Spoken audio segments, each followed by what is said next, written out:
So welcome everybody. My name is Chris Beck. I'm one of the organizers of this seminar session. And it's my great pleasure to welcome Professor Louis-Martin Rousseau to the seminar series. He's a professor of mathematics and industrial engineering at the École Polytechnique in Montreal, where he's been since 2003. And he holds the research chair on analytics and logistics of healthcare, which seems to fit pretty nicely with what our interests are here, or what some of our interests are here in the seminar series. And he's looking at problems where decisions related to the design of care plans and their implementation are both complex and interconnected. He's also the founding member of a recent startup, a founding advisor of a recent startup called Gray Suite, which is actually taking some of his research on the scheduling of treatment, in particular cancer treatment, into practice in hospitals. And so that's some of the things that I was talking about next week, what I was talking about last week with my frustrations of taking my research to the real world.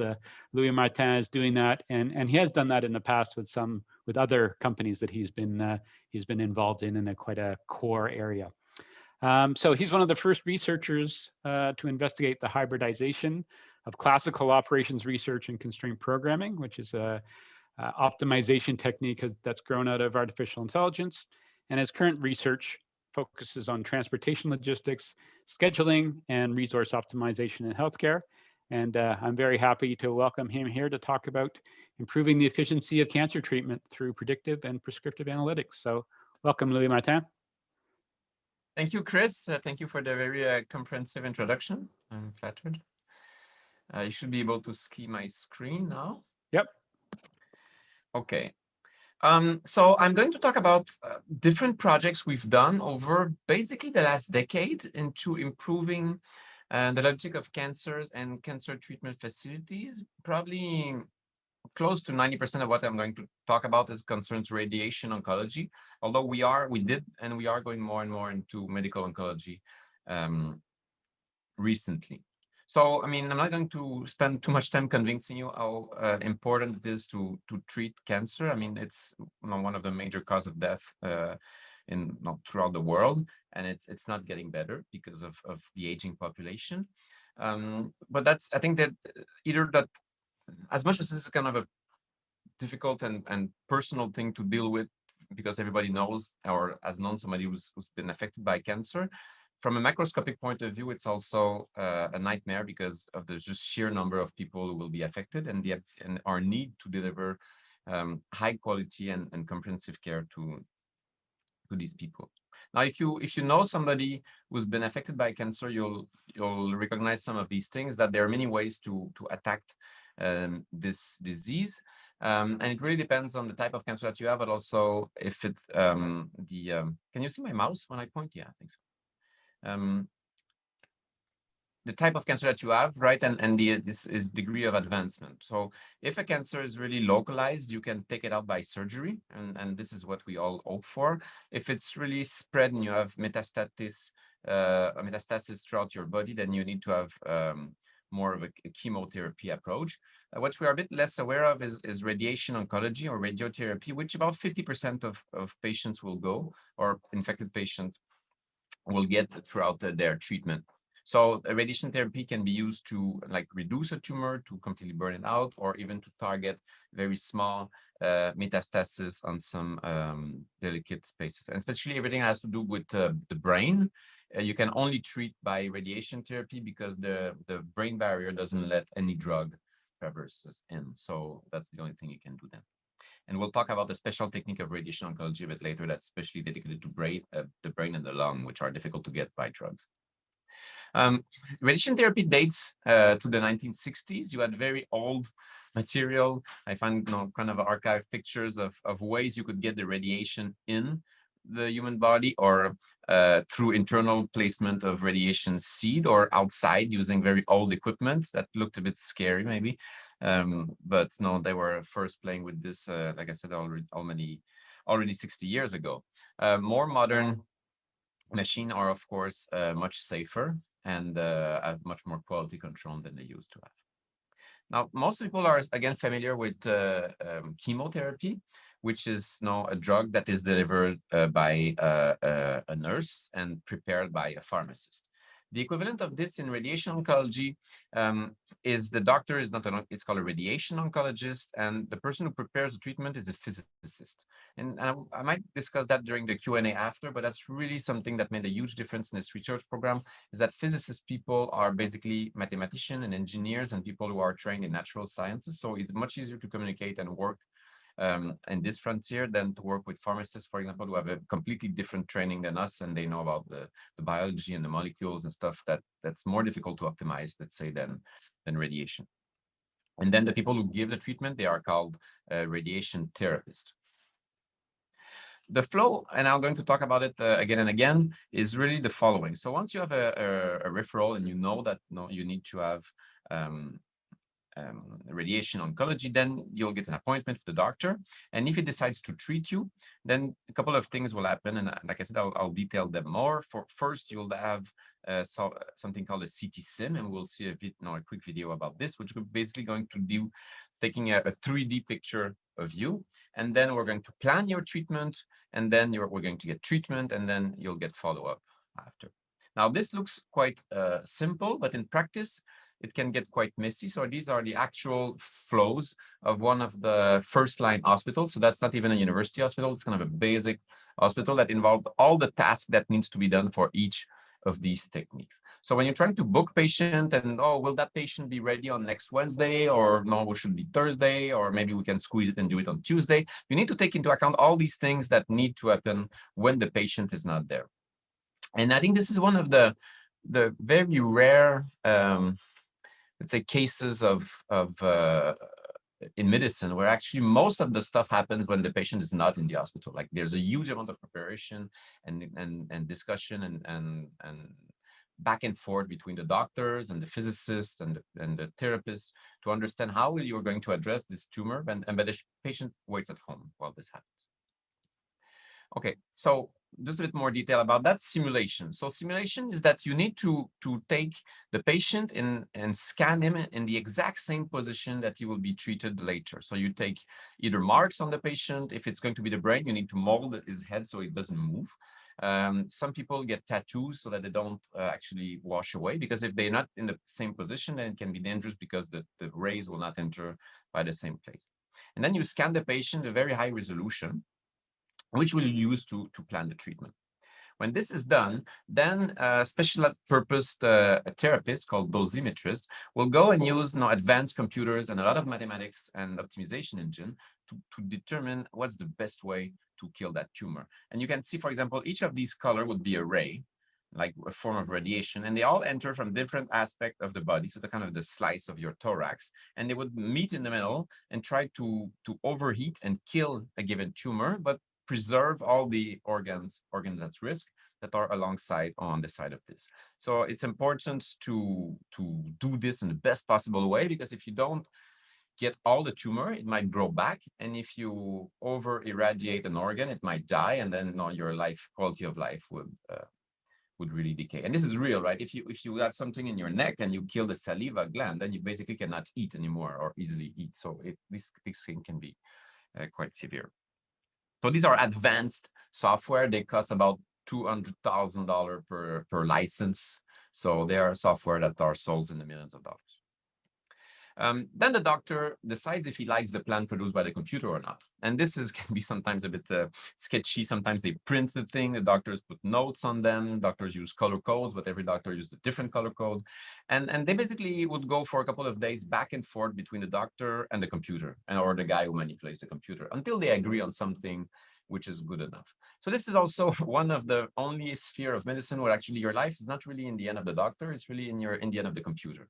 So like the surgeon is really the guy who operates you here. It's really the computer who does the job. And the doctor basically just says yes or no at the end, or say, try to do this or try to do that. But if the computer's, at some point says, doesn't make it happen, the doctor will say, well, that's the best I can do and go.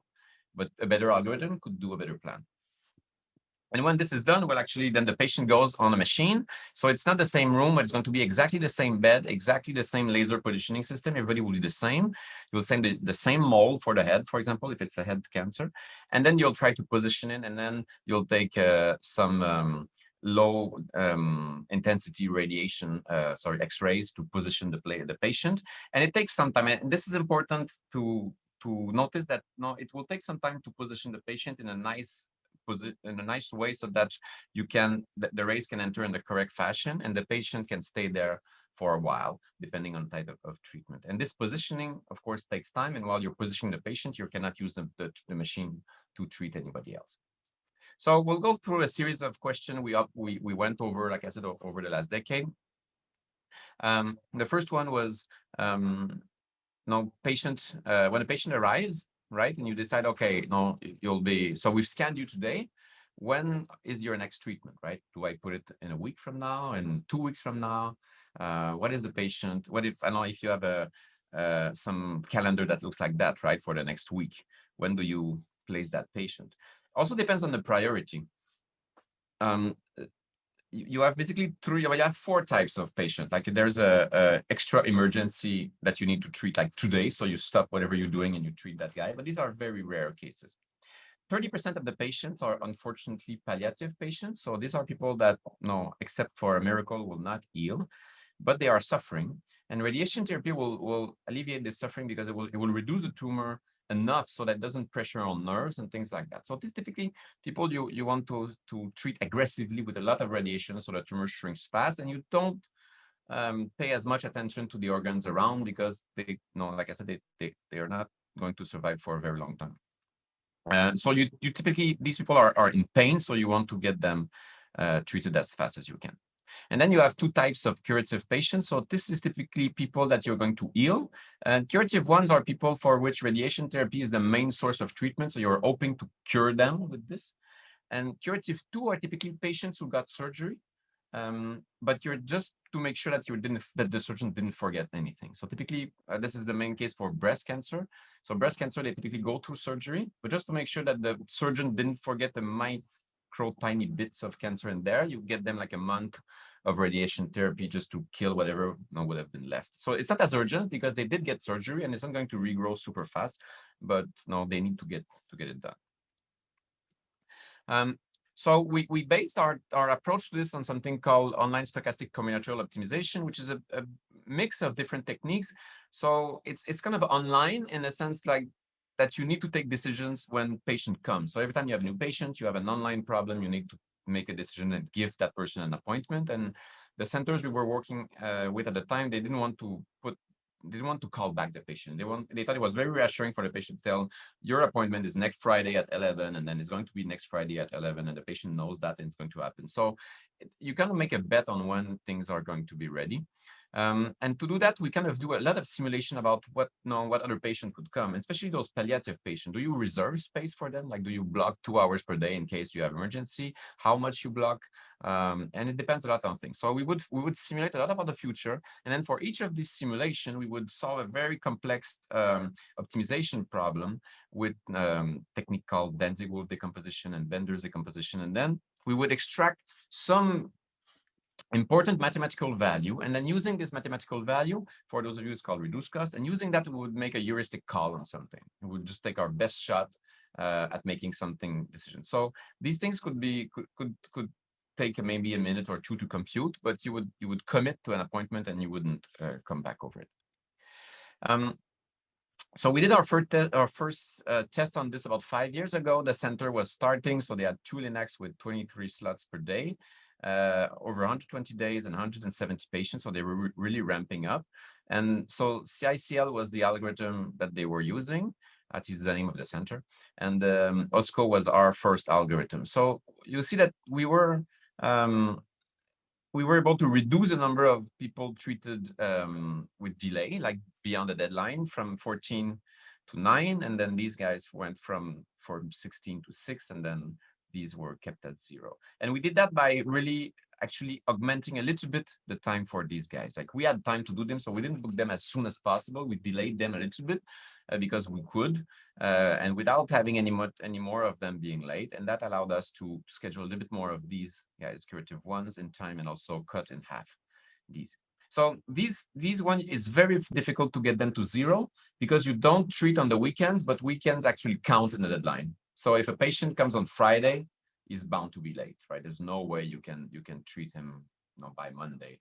So we should recompute these by adjusting for that. But actually, this is the way that the government counts that. So there's no really way out of it. And we were also really able to reduce overtime. Okay, that's the second question, right? What happens if there's too many patients and the people who produce and the plans and interact with the computer are too busy? Then you might need to cancel patient. And in this experiment, we just this was the result of what was planned, but some of these actually get canceled because the people who produce the plans are not able to do it in time. Like I said, because this process is a bit more complicated, and I can zoom into it a little bit to give you a glimpse of how difficult it is. So typically, once the patient went through the first simulator, the doctor goes and contours the organs at risk, and he contours as well the tumor, and then gives that to the coordinator. So the coordinator gives that to a dosimetrist, so that's the person who interacts with the computer, and then this one makes a first plan, and then they review it, and then he adjusts it, and then once he's fine, he goes to the doctor, and then they cycle like this, and then when the doctor is happy with this, it moves to validation.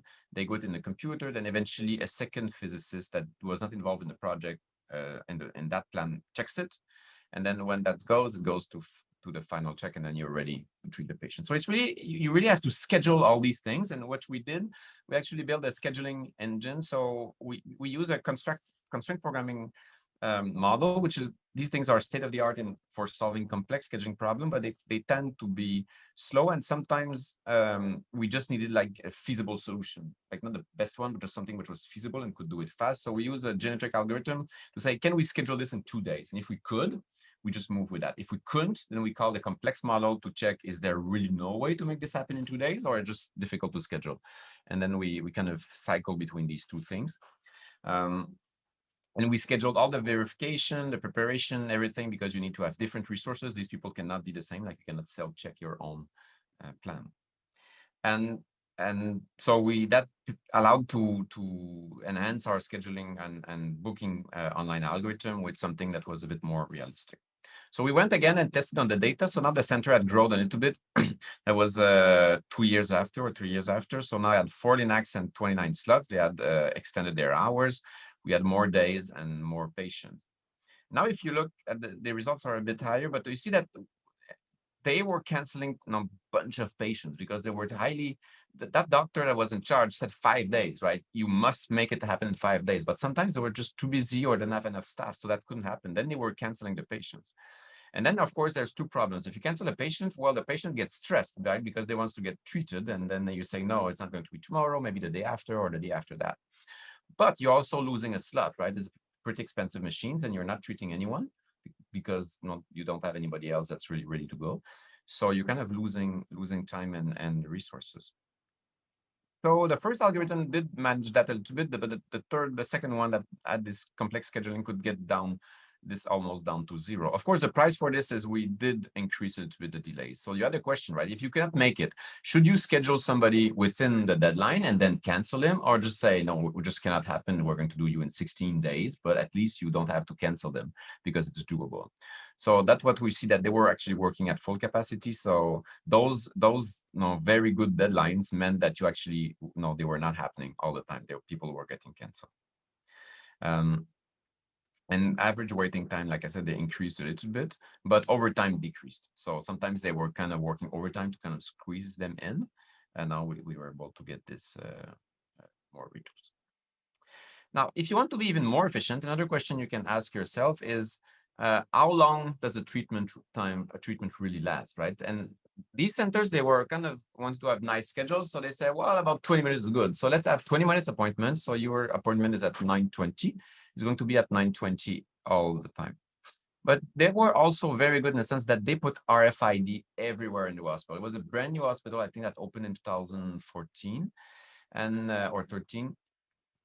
And basically, like a patient would badge when it gets in the waiting room, when it go to the changing room, when they enter the room, then you know when the machine went on, when the machine went off, and when the patient exited the room. So that was beautiful data. We looked at that, I think 2018, we already had 150,000 RFID lines in the database. So we could really understand what was going on.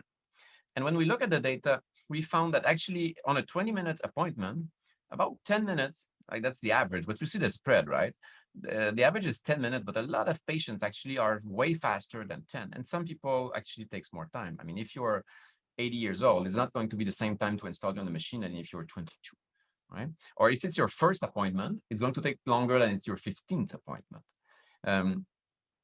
And so people that might be here at their first appointment might get the hang of it and be here afterwards.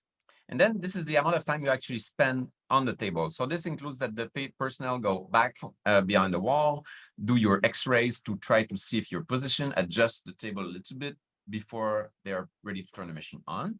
And this was actually the time that the machine was turned on. And then you see that you have probably different types of plans. Some plans are super fast, some plan that takes more time, some plan can be actually very long. It really depends here on your type of cancer, but you said it's not homogeneous. So, I mean, this is far from 20, right? So of course, 20 might be a little bit on the heavy tail all the time. And actually, they were also knowing that they were waiting some time because when they thought patients were simple, they would double book them. They would put two at the same time in the hope of seeing more patients. But it wasn't really organized. It was something which was more kind of improvisation. So we tested a lot of machine learning models, nothing extremely fancy, but the standard, random forest, decision trees, neural networks, multivariate regression, stuff like that. And we found that with random forests and decision trees, we could get a very high accuracy in predicting the duration. Now, what do you mean by predicting? What do we mean by predicting the duration of a treatment? Is clearly not saying, like I said, no, this guy doesn't needs 12 minutes, 41 seconds. Therefore, I'm going to give in the room for, let's say, 12 minutes and 45 seconds, or maybe even 13 minutes, because then it becomes really a mess. If you say your appointment is at 9:07, the patient's like our schools, like for people of you that have kids in primary schools, we have this kind of weird schedule. It looks so strange, right? So we said, let's try to forecast rather whether it's going to be 5, 10, 15, or 20 minutes. And we could do this, like I said, with a pretty good accuracy. And it turns out that when we did a mistake, it was always on the conservative side. We would probably predict 10 when it was 8, but rarely predict 10 when it was 12. So it means that we didn't create delays, we just create a little bit more of waiting. And we used this actually to build a new schedule where we had some 10s, but we also had like the 15 were the 15 that they were above 10, but they were far from 15. They could have been the 13s or 12 or whatever, but they were the 15 where the confidence interval was very high. And then we had 15s where like the one in red, which was probably around a real 15. And then we had a few 20s for those that were long. And we tested different things, right? Should you bunch them like all the fast and then the longer and then the longer? Or should you do all the ones that have low variance where you don't accumulate delay? And then you have the other ones after. Should you interleave them? So if this one goes to 17, you're going to fall back on your feet with this one, which is going to be probably faster. And we played around with that. And the result is we could squeeze about 30% more patients in the grid without paying anybody $1 more for overtime. And so change management was interesting here. You thought, oh, maybe no one's going to be happy about treating 30% more patients for the same pay. Actually, it was very easy because they didn't have a backlog that was so big. They could have maybe 5 or 10% backlog. So the hospital was quite clever. That doctor, they said to everybody, if you take this new schedule, you can go on when you're done.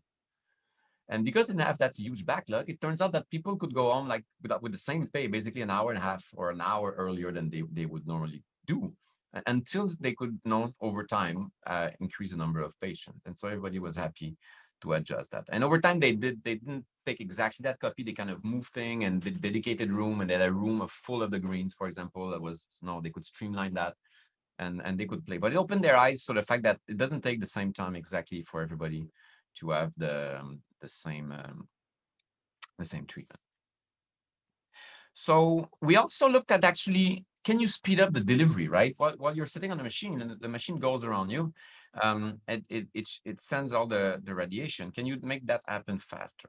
And I'm going to tell you a little bit about how this goes with one type of technique called a volumetric arc adaptive therapy. So I can switch my sharing. I hope this will work. I did a test and it did work, but let's hope it's good. I think I need to do this. Then I don't know, it's going to switch, but can you see a video now? Yes. Okay. So you see the patient is here, and right, this shows exactly like this is a it's kind of an aperture system like for your camera, okay? And what it does is it blocks the radiation. So the shape that is open, that is left open, is actually where the radiation passes through, and the blue lines are tungsten plate that block the radiation. So as the machine is moving and shooting, you're actually moving these metal blades to adjust the shape so that it perfectly fits the tumor. So when you prepare a plan, that's these fancy computers and algorithms, that's what they need to do. They need to figure out the exact dense of all these tungsten plates such that the radiation hits the correct tumor with the correct angle and spares the organ around. Now, if you don't pay attention to time, you can have to do like a couple of rounds around the patient, or if you say go from open to close to open to close, then the machine will have to slow down because it takes some time for these plates to actually move. Now here it's accelerated here, but it can take some time for this to happen. So what we did in this project was actually to investigate. Actually, we figured out that no one never cared about time, like delivery time. They cared about quality, which is fine, but no one really actually cared of how much time it would take to deliver that treatment. So actually, back to my slides, right? Is that correct? Yes. Okay. So we just said basically, can we optimize for treatment speed and maintain the same quality? But it turned out that the problem is these problems are huge, right? You have tens of thousands of little cubes in your body, which are called voxels. And you've seen these plates, right? The degree of freedom of the machine is ludicrous, right? You have all these plates, they can move. You can play with the intensity of the lamp. You can play with the position of the head, the position of the bed, the rotation of the big thing. So these problems are extremely big. And we didn't have like the whole, we had like a PhD students and a laptop and not like these $1 million GPU farms that they actually use in practice. So we used a trick called with unsupervised learning, and we kind of said, no, probably some things that are close together could be merged. And people had done that in the past, but they were using geometry and closeness and space. We actually said, let's say that we open everything and we look how much radiation something gets, with the reverberation through bone and lungs and stuff like that. And that profile is going to be a very high dimensional vector, but we can compute the space between the distance between these vectors. So if two parts of your body really receive radiation in a similar way, they could be merged maybe. And that's what we did. And we used a classic K-mean algorithm, but something adapted for very high dimension. And we kind of reduced the size of the problem artificially using this. So basically K-means would say like these are all body parts, and these guys, for example, they are in different groups now, but I'm going to say, well, they are look-alike, so I'm going to merge them, and now they will become in the same group. And these blue guys, again, they're not merged, but they are similar enough, so I can merge them and so forth. You kind of go like that by iteration. And we could do this very fast, and basically in less than 1 second, we could reduce the problem size to 5% of its original size. So basically we could divide the body by a factor of 20, and the tumor by a factor of 10, and then go back to planning with something that was much more reasonable in size. And we took a public library of data. Now we have our own hospital data from real patients, but at that time we had some patients that came from Massachusetts General Hospital. And so you see, right, you have possibly 25,000 beams and you have 700,000 body voxels. So not all of them are important, fortunately, but these are tumors, right? So at least these 10,000, you need really to care about them. And this is specs for the machine. I don't really have time to go, but it's, and you can see this is the way it goes. Like normally you have the bladder here, and then PTV is the planned treatment volume. So that's one. So PTV 68 means this is a tumor, so it's a planned treatment, and I want to give 68 gray. So gray is a unit of radiation. And the PTV 56 would be another tumor. And this one, I just want to shoot it a little bit less. I want to get 56 gray to it. And then you get other important things you don't want to irradiate. So this is a way that one of the way people actually look at plan. So it's multi-dimensional, multi-criteria optimization. So every curve is one thing, right? A PTV, so it's either an organ or a tumor. So these two guys here, the PTVs, they are the tumor. And the way you look at this is the amount of dose that's measured in gray that a fraction of the structure should get. So for example, if I look at this, okay, this says that 60%, so 0.6, 60% of that tumor gets at least 60 gray, okay? And then if I go here, I say, okay, but I know that now, for example, 100% of that tumor gets at least 50 gray, and I want this. So these two curves, you want them to be basically, that is 56. So you won't want this to be at 1, so 100%, until 56. That's what the doctor wants. And then you want that to fall as sharp as possible to 0, meaning you don't want to overheat it that much either. And the same thing for this one. This one should be as vertical as possible, starting at 68 and then going down. And then the rest are organs at risk. You want them to be on the lower left as much as possible, right? And then you would get also points on these. They are called DVH constraints. So this is a dose volume histogram, and you would have constraints here. So now if I compare my plan, which the bold lines are the plan that is reduced to 15% for tumors and 5% for the rest, against a plan that's full blown, you see that these things are close to one another. And medically, this doesn't make a difference, right? These things wouldn't make a difference, and these either, because these are already lower than the prescribed requirements, so that's fine. So these plans were actually basically the same from a medical point of view, but it took 5 minutes to compute the plan using the reduced model against half an hour against the full model. So it means that in the ping pong between the dosimetrist and the doctor, you can iterate in 20 minutes. You can compute 4 times and see what's going on, rather than that taking 2 hours.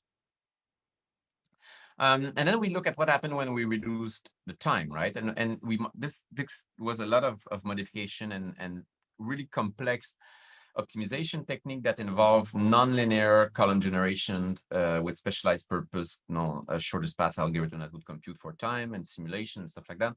But we were allowed basically to say to the algorithm, now take into account that it's not good that the patient stays on the table too long.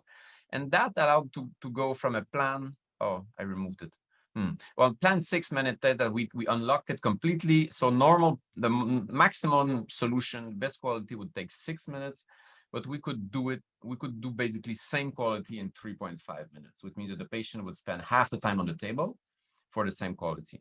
And that's good because if you have let's say 30 patients in a day, well, that's 90 minutes. So that's at least 3 to 4 or 5 more patients that you can treat with the same machine again for the same time. Okay. What else would we do? We looked at Cyberknife. So if your tumor is in the in your head or on the lung, then you need much more specialized machinery. You have something called stereotactic radiosurgery, or Cyberknife is the commercial name. Basically, it's an arm robot. It's a robot arm, sorry, which go around and shoot like very tiny pencil beam radiation. So he can shoot really like 360 3D sphere around you and hit any point in your body with a very precise 1 millimeter beam. But of course, if you have a lot of them, it takes time, right? The problem is that normally you might have even to stay on the table for close to an hour, 45 minutes to an hour for one treatment, because the arm doesn't move too fast. Because if it moves too fast and there's a problem and it hits the table or hits someone, it could really kill them. These are the same arms that move cars at GM's or Ford's industry. They're very, very strong. So they are mechanically restrained to move slowly, so they cannot kill anyone. 70% of the time that the arm moves, it doesn't shoot. So it means that on that hour, 70% is not treatment, it's just the arm moving around. And so we played around like this It's very, very complex. So we could not optimize. We tried to optimize it fully, but it was too slow. So we were playing around. This is still ongoing with new techniques called deep reinforcement learning. So for those of you, it's a bit similar to what Google Brain did for playing at Atari and Go, for example. And it's more or less the same thing. You're kind of training on types of patients and types of tumor, and then when you're seeing a patient, you just do it once and try to get a good solution. So preliminary results are interesting. So if you look, this is the path of the robot in space. We have the blue path instead of and they would use the red path, which you see that they move really all over the place, and we try to reduce that movement a bit. We can see that we are able to quite learn fast. And we tested ourselves again, modeling the problem exactly and solving it exactly with an approach. So I can give a glimpse and do a bit of traduction here. So full path TPS, that's the clinical, that's what they do. And this is a measure of time. So I'm not exactly sure here. It's not seconds, because that still would be too much, 3 hours. It can be maybe milliseconds or tenths of a second, so around 35 minutes or something like that. That could make sense. So Guru B is an exact approach. It means that we find really the shortest path that can deliver the same quality, but the fastest, and we can divide this by 3. But it takes now we have a time limit of an hour, and even after an hour, we have not solved this to optimality, and the algorithm would keep on going and try to reduce it more. But we can approximate this and still get a 3x speed up in 2.5 seconds using these kind of learning tricks. But we're still experimenting. We only have a few patients. We're getting more patients from the hospital, and we're playing around with it. Okay. Do I have another 5 minutes? Yeah, that should be fine. Okay. One thing we did actually very recently was a different aspect. We investigated what was the impact of COVID on the pandemic, of the COVID pandemic on the actual patient flow in the hospital. Now, what I've been talking so far is basically this kind of red box here, right? Basically radiation therapy. If we look at the trajectory in breast cancer, and sorry, I assembled that yesterday, so I couldn't translate some of these as they were images, but I think you can infer from French. Now, at the beginning, you have screening, right? Patients who just say, no, I don't feel good, or patients who have routine breast cancer screening or colonoscopy, stuff like that. Or like you would have basically these would be screenings like without symptoms, and then you would have patients who have symptoms and get worried. Now, when you need to do this, then you might need to have advanced imaging, endoscopy for colonoscopy, and then, for example, if you have a biopsy, you would send it to pathology to know if somebody has a cancer. Now, once that is done, then depending on the type of cancer that you have, but this is for breast, but even then you would have a couple of choice. You can either do some drug therapy and then start to reduce the tumor, then get surgery, then radiation therapy, or maybe you do surgery before, and then you do chemotherapy, and then surgery. Maybe is surgery enough, and whatever. There are a couple of things. But the important here is that it all starts now. The whole workflow and supply, basically, not the supply chain, but the whole treatment chain of activity really depends on what's going on upstream here. Does this thing function? And what happened actually in COVID was not really that they shut down the machine. Actually, they did, because they could use the nurse, and especially in chemo, they could use the nurse. But no, physicists and radiation oncology therapists are not necessarily, they are more kind of the tech people. They're not really the people that would do the frontline COVID stuff. But what did happen, however, is that the whole workflow around this here was completely shut down to take care of COVID. So it kind of really closed the input of patient flow through the treatment part of the supply chain, if you want. And this is the data from one of these hospitals. Like, I can't really tell you which one it is, but you can see that the amount of requests for radiation oncology, what is basically around March, went to basically 0, right? This is basically the number they would get on all the different year, and that last year it went basically to none. So what we did is we looked at that, and we took all this data. We built a lot of distributions around what used to be the case, how much time it takes to do this and that, and we had models for all these things, and we built a Monte Carlo simulation, and then we also had a kind of approximation mathematical model about how it is to, like, if things would reopen, right? How many patients could you actually book on the machine? so you cannot use minutes, right? Because if you have, especially in chemo, if you have patient that takes now 2 hours, you can't do like 1 hour today and 1 hour tomorrow. You need to do the whole hour today. So you cannot approximate. You have to do things as integer. And so we combine a relatively simple mathematical optimization model with a simulator that was based on the real data. So we use the historical data, number of patients, their profile, the delays, and we infer all the protocols we didn't get. So we looked at what they did in the past, and we infer using, again, clustering, some kind of the most popular protocols, and then we apply that for simulation. And then what we did is we built a graphical interface that allowed to basically play around number of machine, personnel, schedules, say, okay, what happens if I reduce by 50%? What happens if I close the machine? What happens if I reduce the hour?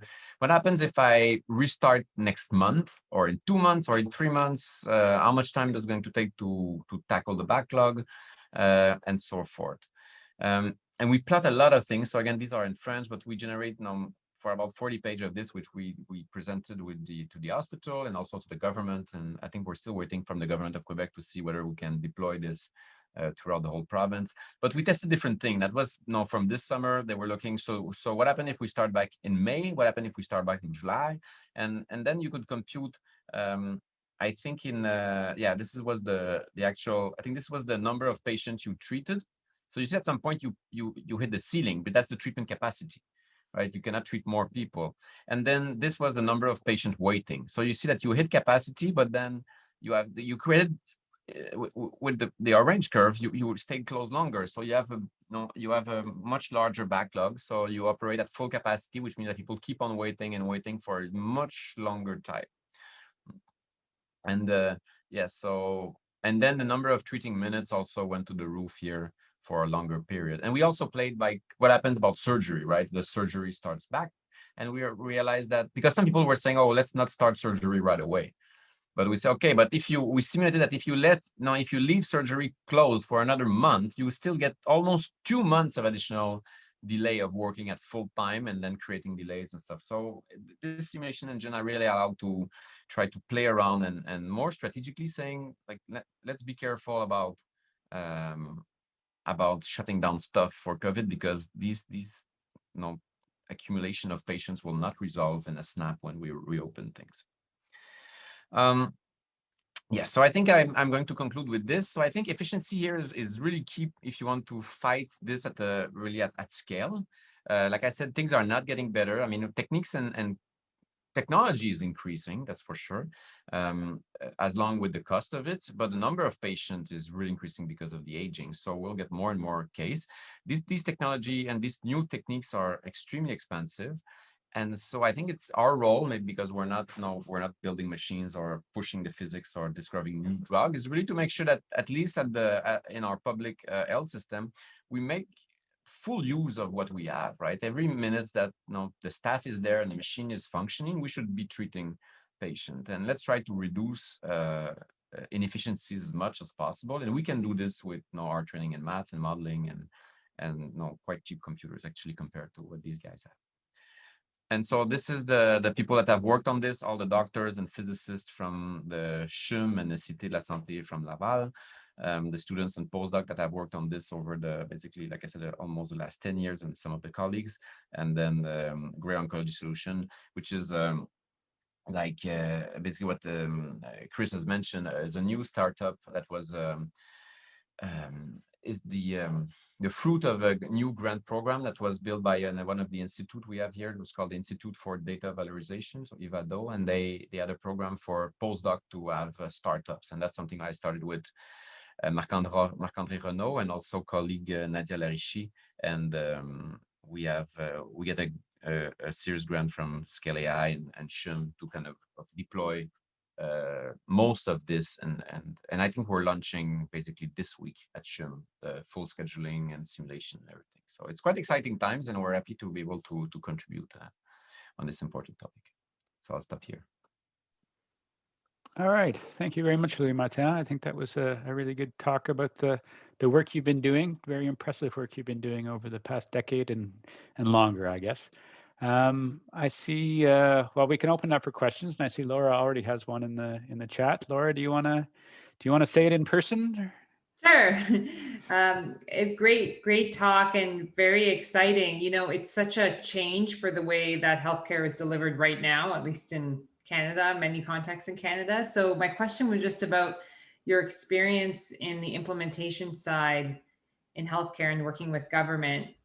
You mentioned a few cases where you are implementing and trying things. So I'm curious on how you got there and maybe what else we need to do to see more of this in healthcare, because it's quite a Yeah, it's a very important topic. Actually, I got into the space of building startups and collaborating with industry when I was undergrad, and I think I had a summer project when I was a second year of computer science where I actually built a very naive algorithm to assign nurses on the on-call list and stop violating their union agreement. And we did that, and it worked perfectly fine. But they just didn't use it because they didn't have like the visual. And we did it in virtual interface, but it wasn't integrated, was not deployed, was not supported, was not maintained. And they bought a software which was 100 times the price, and that didn't have any intelligence in it, and it was supported and documented and so forth. And that's when we started building physician scheduling and a small company around that, because we could hire basically training people and professional software developer and customer satisfaction people that would keep it going and running. So you really have to take the responsibility of building everything that's needed for them to just kind of continuing what they do, because you cannot expect them to really invest time and to integrating something that's very complicated. But as part of doing this, like purely from the university without the involvement of somebody, what really works or makes a difference is when you have really ally on the other side. So in Cité de la Santé, the doctor that was there, she was building a new center, and she came to us and says, I just want to make sure that I'm fine. I have like so many treatment divided by so many minutes, divided by so many doctors. So I need like this amount of staff. I should be good, right? I said, well, I mean, how stable is the whole process? And she didn't know anything about variance, or she would just do everything on the mean. And so we just build so it's really goes step by step. We build a very small simulation and show that the thing would explode completely. Because basically when patients are there for 40 days, so that's almost 6 weeks. If they clog the system for 6 weeks, it means everybody else will be delayed by 6 weeks. So you kind of violate everything. So you need to preserve some room for the variation. And then from this, we grew confidence, and we were able to do the other projects. But then when they are believer into it, they will force the other people to release. So you can start from the end, or you need also people from the inside. And that's what I think that radiation therapy is such beautiful, is because everything is managed by computer. So they have fabulous data. They have information system. Everything lies digitally. They don't have paper. But if you go in medical oncology or stuff like that, or even sometimes in surgery, sometimes they still do stuff on paper. At that point, it's very difficult to implement everything, because just going digital is a huge transformation. So I would say shoot for the most already digital part of the hospital and start from there, and then grow from there. And then I think success brings attention, which brings funding, and also aligns people within the hospital that they also want success, so they will align. But it takes years, because hospitals sometimes are like developing countries in terms of their ability to ingest new tech. Yeah, that's great. Thank you. Anybody have any other questions? So I had one.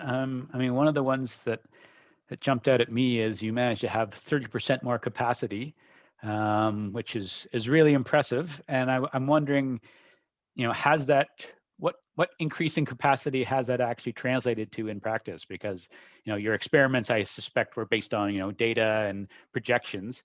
And has that gone to the level of actually being implemented in the hospital? And have you seen the change?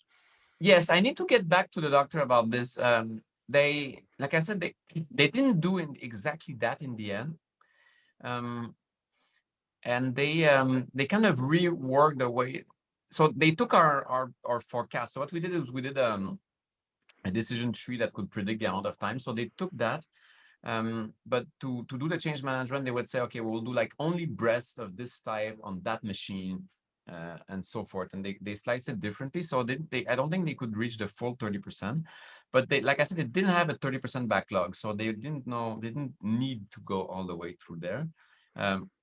But that center has no waiting time. And they told me that the average waiting time of a patient is around 6 minutes when they get there, and they didn't want that to move. And I'm pretty sure it didn't. So it allowed them to delay probably also buying new machine faster, right? I mean, they were able to adjust, which might be different from some stories I've heard from, let's say, the region of Toronto, which is quite good in getting new machines, but they kind of went really low on that. But I do want to, but yeah, the thing is, at that time we know when they switched that, of course, patient did not appear to say, oh, this is that the 30% capacity, virtual capacity, was there. The question is really how many much more patients they could treat. Well, these patients they couldn't import, so we just said, okay, let's wait a year and see, let's say, how many more patients you could take in without actually increasing. So we're coming to that now, and I think we're definitely going to have a catch up with them and seeing how's going to happen. But the problem is that, like I said, when COVID hit, it really killed their intake of patients. So actually, their number of patients went down because they had no more. So I think when things open up again and they go full capacity trying to get the backlog, then I think we're going to be able to check, okay, like 2 years ago, what you were doing with how many staff and machines, and now how can you do? And I think when they will be full pressure, they'll have a huge number of patients, and I think this is when we can really evaluate that. Right. Anyone else with questions? Because Louis Martin and I can keep talking a long time, but all right. Well, I have one more, and that's sort of a bigger picture question that sometimes I wonder about the work I do as well. Is, the metrics that you use for success, a lot of them have to do with schedules and capacities, but especially in healthcare, right? What you want is sort of health outcomes, right? Especially when you were talking about having more delays of people, but you have less overtime and less cancellations, right? You're kind of trading off delays for cancellations. And I guess what you'd like to do is show that because of the way you've changed things, because of the way you're organizing things, you actually have some measure of improved health of the people that go through your system. And I think that's going to be very difficult to get to.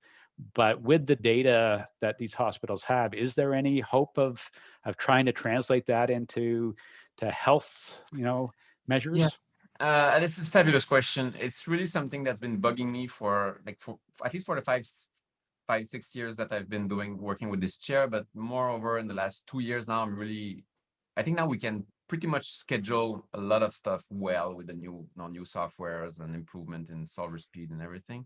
So scheduling is not as much as a big challenge as it was. I think it's really about first, I think on this, well, the easy thing is doing stuff like for the quality of life of the patient. Like, can we organize the service around this quality of life and at least measure that?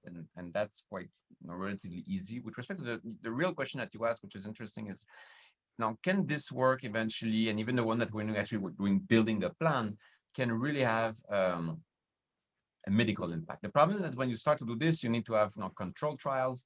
And so you can look at the past, but then you have to take care of all the confounding medical stuff, which is not simple. And if you want to do a prospective study, then that's another ball game. But we have a couple of projects that we wanted to do around that. So, but of course, everything's been delayed because of COVID. But we had two things. One is looking at the side effects. So these people, they have at least one of the only place I think in Canada that has in the same data system the side effects. And what they did is in the center in Laval, because they document everything, and their system doesn't allow you to write anything in free form. You just have to ticks and boxes and everything, so you have beautiful data. The problem that you have is that in kind of this is that everything that's all the adverse effect and everything the doctor writes on a piece of paper somewhere. It's not digital. A lot of the medical stuff is not digital. The only way you can get good info is by doing this prospective trials and enlisting patients, and then having like a technician really register stuff, and that costs millions. So it's difficult to fund with our own like science or mathematical based grants. But it's really where we want to go. And we had another something around a project called functional DVH. So they would try to understand, for example, when you treat the lungs, you reduce the functionality of the lung. So what you should do, the rays will have to tweak the lung. So some part of your lung are more functional than other, and you can use some type of imaging to understand that. So, but it's not so clear. So if you have a part of the lung that's 60% and functioning, and a part that's 100% functioning, and if I'm going to send radiation therapy, should I go through 60? No, maybe it goes to 40, but it was not working really well already. So I don't care as long as I preserve the 100. Or maybe I should go to the 100, goes down to 90, but it's still good enough, and I keep the 60, and then I'm outcome. So all of this is super exciting. We lacked a few good medical physicist students to progress on this and enlisting patients and stuff. But it's kind of probably by which angle we're going to look at that. And looking at adverse effect, like I said, is with these Laval people, I think is really the next big thing. Can we forecast, like the doctor says, oh, 2 grays or 8 grays, but a lot of these prescriptions, they're based on random crowds with 10 patients, 15 patients. It's not something that's been, and especially not around, are you 80, 40, 20? So now that they've been doing this from thousands of patients, can we look back in the data and understand whether their prescriptions are actually working? I don't know. Interesting. It's fascinating, but it's a really different ballgame from the way our labs are set up with our PhDs that can work on models and stuff. You need to have huge teams and enlist patients. It takes years to set up. So it's quite a challenge. I just also want to highlight Laura's comment in the chat about also scheduling, taking into account physician and staff burnout, which is obviously increasingly important right now and for the foreseeable future as we go through this. And can we take that into account as part of our models? So this is something that we, I'm trying to look for the chat, but I don't know why I cannot see it. Oh, it's here in the plus. So we pitched that to the government. Actually, we sent a proposal to the federal government and the province of Quebec saying we should pay attention to the scheduling of nurses because they're going to go into burnouts. And what happens, and it's pretty normal, is that the nurse managers, they are completely overburned. So the managers are burning out, and they have to schedule hundreds of patients, hundreds of nurses or caregivers. And they don't have time. They have a full job. They're also replacing stuff. So they will do like a pen and paper schedule, and it's not that they don't care about their people, it's just that they don't have time to solve this very complex problem. So they create a terrible schedule that basically worsen the already difficult situation of people that are overworked. They want to have a day off. They can't. And my sister works in the health system. She said that for example, they would relocate somebody 70 kilometers from their home, and they say you have to be there by 7. Like means that you have to leave home at 6, right? What do you do with your kids? You're not giving them to your grandparents and stuff like that. But they could like mismatch people who were way closer, but they just didn't have a global view, didn't have time. But unfortunately, like probably the federal government, I'm sure, were too busy extinguishing fire to really be able to take a look at this and invest into building. We couldn't get the attention of anybody saying, this is going to be a problem, and there are easy solutions. So yeah, that's a pity. But in March and April, I was heavily dedicated. There was a COVID Canada task force on the utilization of resources, and Mike from U of T was on it as well. And we really tried to push the Mona Nemer, like the chief scientist, to get the attention of the people saying we need to optimize it. And so it's super interesting. Let's write a report. And so we wrote a report, and they put it on the shelf somewhere, and nothing happened after that. Very solid. All right. Well, thank you very much, Louis Martin. I think this has been a really good talk to talk about the work you've been doing that really gets into the medical system and delivery of health services. Thank you very much for attending, and I look forward to reading about your work in the future. Thank you very much. Thank you very much, Chris. I think it's a great line of seminars, so I'll maybe jump in a few that are coming as well. So please do. All right. Thanks, Louis Martin. Bye. See you. Bye.